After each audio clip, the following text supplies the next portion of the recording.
Mrs. Palmer was so well at the end of a fortnight that her mother felt it no longer necessary to give up the whole of her time to her, and contenting herself with visiting her once or twice a day, returned from that period to her own home and her own habits, in which she found the Miss Dashwoods very ready to resume their former share. About the third or fourth morning after their being thus resettled in Berkeley Street, Mrs. Jennings, on returning from her ordinary visit to Mrs. Palmer, entered the drawing-room, where Elinor was sitting by herself, with an air of such hurrying importance as prepared her to hear something wonderful, and giving her time only to form that idea, began directly to justify it by saying, "Lord, my dear Miss Dashwood, have you heard the news?" "No, ma'am. What is it?" "Something so strange, but you shall hear it all. When I got to Mr. Palmer's, I found Charlotte quite in a fuss about the child. She was sure it was very ill. It cried and fretted and was all over pimples. So I looked at it directly, and Lord, my dear, says I, it is nothing in the world but the red gum.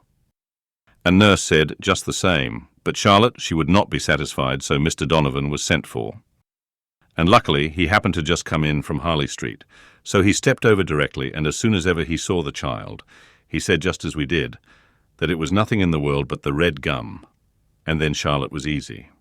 And so, just as he was going away again, it came into my head, I am sure I do not know how I happened to think of it, but it came into my head to ask him if there was any news.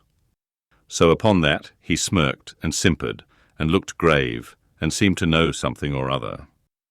And at last he said in a whisper, "For fear any unpleasant report should reach the young ladies under your care as to their sister's indisposition, I think it advisable to say that I believe there is no great reason for alarm. I hope Mrs. Dashwood will do very well." "What, is Fanny ill?" "That is exactly what I said, my dear. Lord, says I, is Mrs. Dashwood ill?" So then it all came out, and the long and the short of the matter, by all I can learn, seems to be this. Mr. Edward Ferrars, the very young man I used to joke with you about.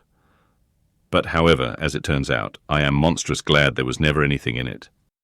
Mr. Edward Ferrars, it seems, has been engaged above this 12-month to my cousin Lucy. There's for you, my dear. And not a creature knowing a syllable of the matter except Nancy. Could you have believed such a thing possible? There is no great wonder in their liking one another, but that matters should be brought so forward between them, and nobody suspect it. That is strange. I never happened to see them together, or I'm sure I should have found it out directly. Well, and so this was kept a great secret, for fear of Mrs. Ferrars, and neither she nor your brother or sister suspected a word of the matter. Till this very morning, poor Nancy, who, you know, is a well-meaning creature, but no conjurer, popped it all out. Lord, thinks she to herself, they are all so fond of Lucy, to be sure they will make no difficulty about it. And so, away she went to your sister, who was sitting all alone at her carpet work, little suspecting what was to come. For she had just been saying to your brother only 5 minutes before that she thought to make a match between Edward and some lord's daughter or other, I forget who. So you may think what a blow it was to all her vanity and pride. She fell into violent hysterics immediately, with such screams as reached your brother's ears, as he was sitting in his own dressing-room downstairs, thinking about writing a letter to his steward in the country. So up he flew directly, and a terrible scene took place, for Lucy was come to them by that time, little dreaming what was going on. Poor soul, I pity her. And I must say, I think she was used very hardly, for your sister scolded like any fury, and soon drove her into a fainting fit. Nancy, she fell upon her knees and cried bitterly. And your brother, he walked about the room, and said he did not know what to do. Mrs. Dashwood declared they should not stay a minute longer in the house, and your brother was forced to go down upon his knees too, to persuade her to let them stay, till they had packed up their clothes. Then she fell into hysterics again, and he was so frightened that he would send for Mr. Donovan, and Mr. Donovan found the house in all this uproar. The carriage was at the door, ready to take my poor cousins away, and they were just stepping in as he came off. Poor Lucy in such a condition, he says. She could hardly walk, and Nancy, she was almost as bad. I declare, I have no patience with your sister, and I hope, with all my heart, it will be a match in spite of her. Lord, what a taking poor Mr. Edward will be in when he hears of it, to have his love used so scornfully, for they say he is monstrous fond of her, as well he may. I should not wonder if he was to be in the greatest passion, and Mr. Donovan thinks just the same. He and I had a great deal of talk about it, and the best of all is that he has gone back again to Harley Street, that he may be within call when Mrs. Ferrars is told of it, for she was sent for as soon as ever my cousins left the house, for your sister was sure she would be in hysterics too, and so she may, for what I care. I have no pity for either of them. I have no notion of people's making such a to-do about money and greatness. There is no reason on earth why Mr. Edward and Lucy should not marry, for I am sure Mrs. Ferrars may afford to do very well by her son, and though Lucy has next to nothing herself, she knows better than anybody how to make the most of everything. I dare say, if Mrs. Ferrars would only allow him 500 a year, she would make as good an appearance with it as anybody else would with 8. Lord, how snug they might live in such another cottage as yours, or a little bigger, with 2 maids and 2 men. And I believe I could help them to a housemaid, for my Betty has a sister out of place that would fit them exactly. Here Mrs. Jennings ceased, and as Elinor had had time enough to collect her thoughts, she was able to give such an answer, and make such observations as the subject might naturally be supposed to produce. Happy to find that she was not suspected of any extraordinary interest in it, that Mrs. Jennings, as she had of late often hoped might be the case, had ceased to imagine her at all attached to Edward, and happy above all the rest in the absence of Marianne, she felt very well able to speak of the affair without embarrassment, and to give her judgment, as she believed, with impartiality on the conduct of everyone concerned in it. She could hardly determine what her own expectation of its event really was, though she earnestly tried to drive away the notion of its being possible to end otherwise at last than in the marriage of Edward and Lucy. What Mrs. Ferrars would say and do, though there could not be a doubt of its nature, she was anxious to hear, and still more anxious to know how Edward would conduct himself. For him she felt much compassion, for Lucy very little, and it cost her some pains to procure that little. For the rest of the party, none at all. As Mrs. Jennings could talk on no other subject, Elinor soon saw the necessity of preparing Marianne for its discussion. No time was to be lost in undeceiving her, in making her acquainted with the real truth, and in endeavouring to bring her to hear it talked of by others, without betraying that she felt any uneasiness for her sister or any resentment against Edward. Elinor's office was a painful one. She was going to remove what she really believed to be her sister's chief consolation, to give such particulars of Edward as she feared would ruin him forever in her good opinion, and to make Marianne, by a resemblance in their situations, which to her fancy would seem strong, feel all her own disappointment over again. But unwelcome, as such a task must be, it was necessary to be done, and Elinor therefore hastened to perform it. She was very far from wishing to dwell on her own feelings, or to represent herself as suffering much, any otherwise than as the self-command she had practised since her first knowledge of Edward's engagement might suggest a hint of what was practicable to Marianne. Her narration was clear and simple, and though it could not be given without emotion, it was not accompanied by violent agitation nor impetuous grief. That belonged rather to the hearer, for Marianne listened with horror and cried excessively. Elinor was to be the comforter of others in her own distresses, no less than in theirs, and all the comfort that could be given by assurances of her own composure of mind, and a very earnest vindication of Edward from every charge but of imprudence, was readily offered. But Marianne for some time would give credit to neither. Edward seemed a second Willoughby, and acknowledging as Elinor did that she had loved him most sincerely, could she feel less than herself? As for Lucy Steele, she considered her so totally unamiable, so absolutely incapable of attaching a sensible man, that she could not be persuaded at first to believe and afterwards to pardon any former affection of Edward for her. She would not even admit it to have been natural, and Elinor left her to be convinced that it was so by that which only could convince her, a better knowledge of mankind. Her first communication had reached no farther than to state the fact of the engagement and the length of time it had existed. Marianne's feelings had then broken in and put an end to all regularity of detail. And for some time all that could be done was to soothe her distress, lessen her alarms, and combat her resentment. The first question on her side, which led to farther particulars, was, "How long has this been known to you, Elinor? Has he written to you?" "I have known it these 4 months. When Lucy first came to Barton Park last November, she told me in confidence of her engagement." At these words, Marianne's eyes expressed the astonishment which her lips could not utter. After a pause of wonder, she exclaimed, "4 months? Have you known of this 4 months?" Elinor confirmed it. "What? While attending me in all my misery, has this been on your heart? And I have reproached you for being happy. It was not fit that you should then know how much I was the reverse."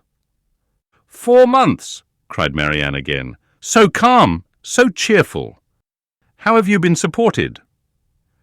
"By feeling that I was doing my duty. My promise to Lucy obliged me to be secret.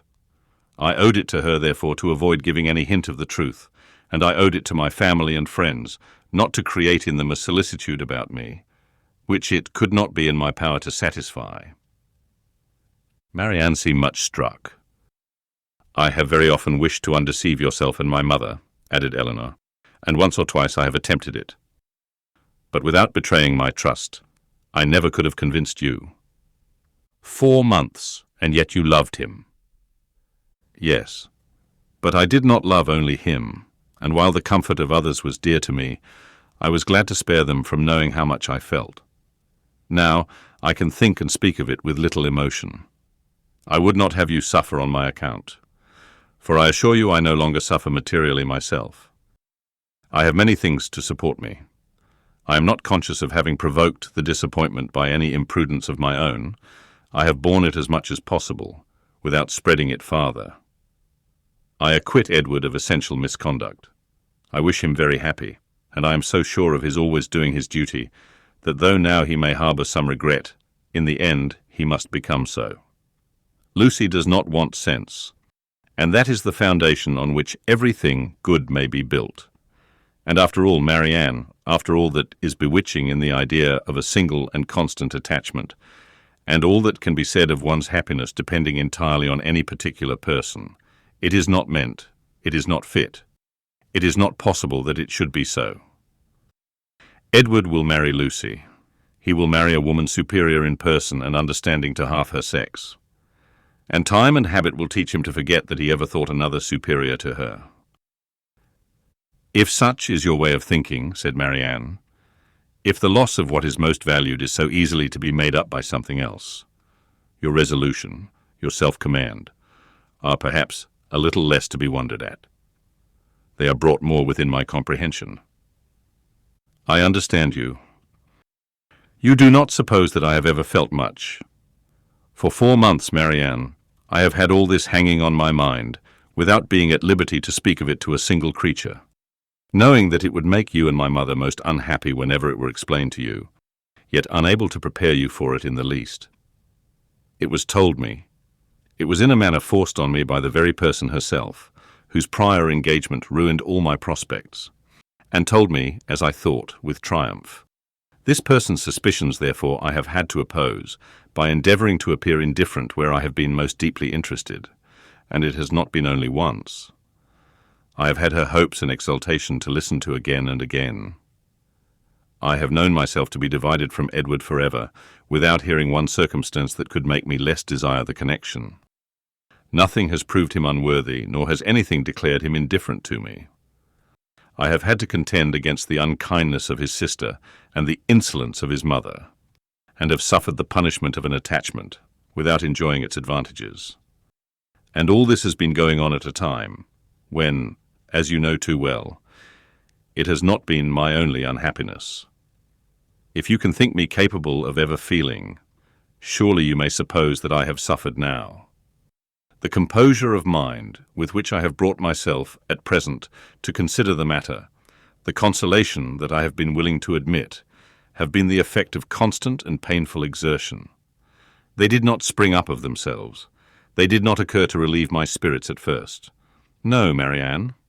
Then if I had not been bound to silence, perhaps nothing could have kept me entirely, not even what I owed to my dearest friends, from openly showing that I was very unhappy. Marianne was quite subdued. "Oh, Elinor," she cried, "you have made me hate myself forever. How barbarous have I been to you, you, who have been my only comfort, who have borne with me in all my misery, who have seemed to be only suffering for me. Is this my gratitude? Is this the only return I can make you? Because your merit cries out upon myself, I have been trying to do it away." The tenderest caresses followed this confession. In such a frame of mind as she was now in, Elinor had no difficulty in obtaining from her whatever promise she required, and at her request, Marianne engaged never to speak of the affair to anyone with the least appearance of bitterness, to meet Lucy without betraying the smallest increase of dislike to her, and even to see Edward himself, if chance should bring them together, without any diminution of her usual cordiality. These were great concessions, but where Marianne felt that she had injured, no reparation could be too much for her to make. She performed her promise of being discreet to admiration. She attended to all that Mrs. Jennings had to say upon the subject with an unchanging complexion, dissented from her in nothing, and was heard 3 times to say, "Yes, ma'am."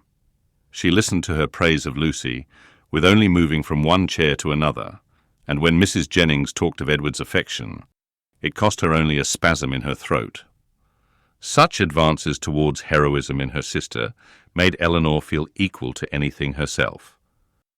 The next morning brought a farther trial of it in a visit from their brother, who came with a most serious aspect to talk over the dreadful affair and bring them news of his wife. "You have heard, I suppose," said he with great solemnity, as soon as he was seated, "of the very shocking discovery that took place under our roof yesterday." They all looked their assent. It seemed too awful a moment for speech. "Your sister," he continued, "has suffered dreadfully. Mrs. Ferrars, too. In short, it has been a scene of such complicated distress. But I will hope that the storm may be weathered, without our being any of us quite overcome. Poor Fanny. She was in hysterics all yesterday. But I would not alarm you too much. Donovan says there is nothing materially to be apprehended. Her constitution is a good one, and her resolution equal to anything. She has borne it all, with the fortitude of an angel. She says she never shall think well of anybody again, and one cannot wonder at it after being so deceived. Meeting with such ingratitude, where so much kindness had been shown, so much confidence had been placed. It was quite out of the benevolence of her heart that she had asked these young women to her house, merely because she thought they deserved some attention, were harmless, well-behaved girls, and would be pleasant companions. For otherwise we both wished very much to have invited you and Marianne to be with us, while your kind friend there was attending her daughter, and now to be so rewarded. I wish with all my heart, says poor Fanny in her affectionate way, that we had asked your sisters instead of them. Here he stopped to be thanked, which being done, he went on. What poor Mrs. Ferrars suffered, when first Fanny broke it to her, is not to be described. While she with the truest affection had been planning a most eligible connection for him, was it to be supposed that he could be all the time secretly engaged to another person? Such a suspicion could never have entered her head. If she suspected any prepossession elsewhere, it could not be in that quarter. There, to be sure, said she, I might have thought myself safe. She was quite in an agony. We consulted together, however, as to what should be done, and at last she determined to send for Edward. He came, but I am sorry to relate what ensued. All that Mrs. Ferrars could say, to make him put an end to the engagement, assisted too, as you may well suppose, by my arguments, and Fanny's entreaties, was of no avail. Duty, affection, Everything was disregarded. I never thought Edward so stubborn, so unfeeling before. His mother explained to him her liberal designs in case of his marrying Miss Morton, told him she would settle on him the Norfolk estate, which, clear of land tax, brings in a good 1,000 a year, offered even, when matters grew desperate, to make it 1,200, and in opposition to this, if he still persisted in this low connection, represented to him the certain penury that must attend the match. His own £2,000, she protested, should be his all. She would never see him again. And so far would she be from affording him the smallest assistance, that if he were to enter into any profession with a view of better support, she would do all in her power to prevent him advancing in it. Here Marianne, in an ecstasy of indignation, clapped her hands together and cried, "Gracious God, can this be possible?" "Well, may you wonder, Marianne," replied her brother, "at the obstinacy which could resist such arguments as these. Your exclamation is very natural." Marianne was going to retort, but she remembered her promises, and forbore. All this, however, he continued, was urged in vain. Edward said very little, but what he did say was in the most determined manner. Nothing should prevail on him to give up his engagement. He would stand to it, cost him what it might. "Then," cried Mrs. Jennings with blunt sincerity, no longer able to be silent, "he has acted like an honest man. I beg your pardon, Mr. Dashwood, but if he had done otherwise I should have thought him a rascal. I have some little concern in the business, as well as yourself, for Lucy Steele is my cousin, and I believe there is not a better kind of girl in the world, nor one who more deserves a good husband." John Dashwood was greatly astonished, but his nature was calm, not open to provocation, and he never wished to offend anybody, especially anybody of good fortune.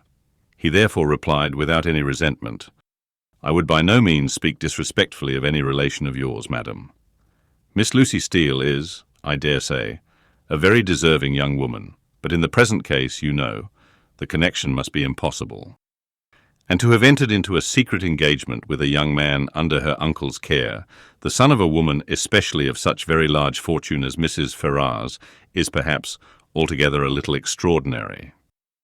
In short, I do not mean to reflect upon the behaviour of any person whom you have a regard for, Mrs. Jennings.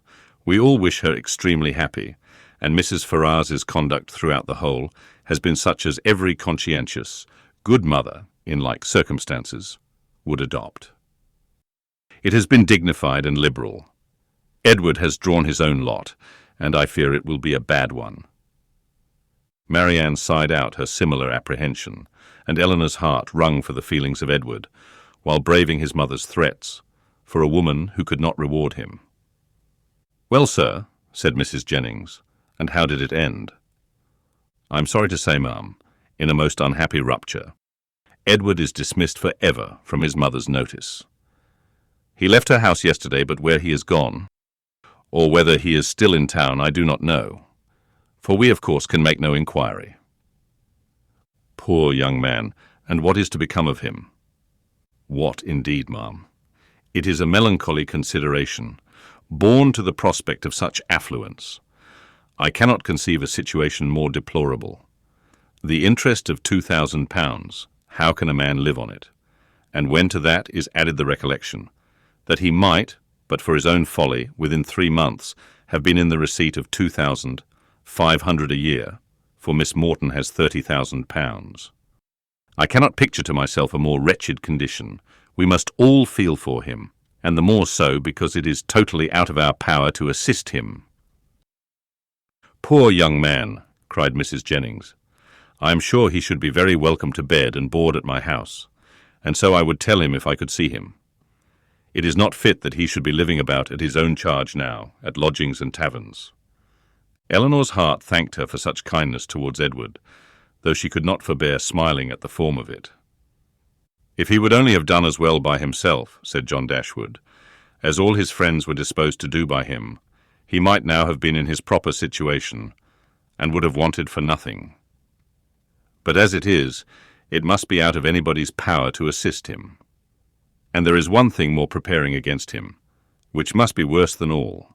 His mother has determined, with a very natural kind of spirit, to settle that estate upon Robert immediately, which might have been Edward's, on proper conditions. I left her this morning with her lawyer, talking over the business. Well, said Mrs. Jennings, that is her revenge. Everybody has a way of their own. But I don't think mine would be to make one son independent, because another had plagued me. Marianne got up and walked about the room. Can anything be more galling to the spirit of a man, continued John, than to see his younger brother in possession of an estate which might have been his own? Poor Edward! I feel for him sincerely. A few minutes more spent in the same kind of effusion concluded his visit, and with repeated assurances to his sisters that he really believed there was no material danger in Fanny's indisposition, and that they need not therefore be very uneasy about it, he went away, leaving the three ladies unanimous in their sentiments on the present occasion, as far at least as it regarded Mrs. Ferrars's conduct, the Dashwoods, and Edward's.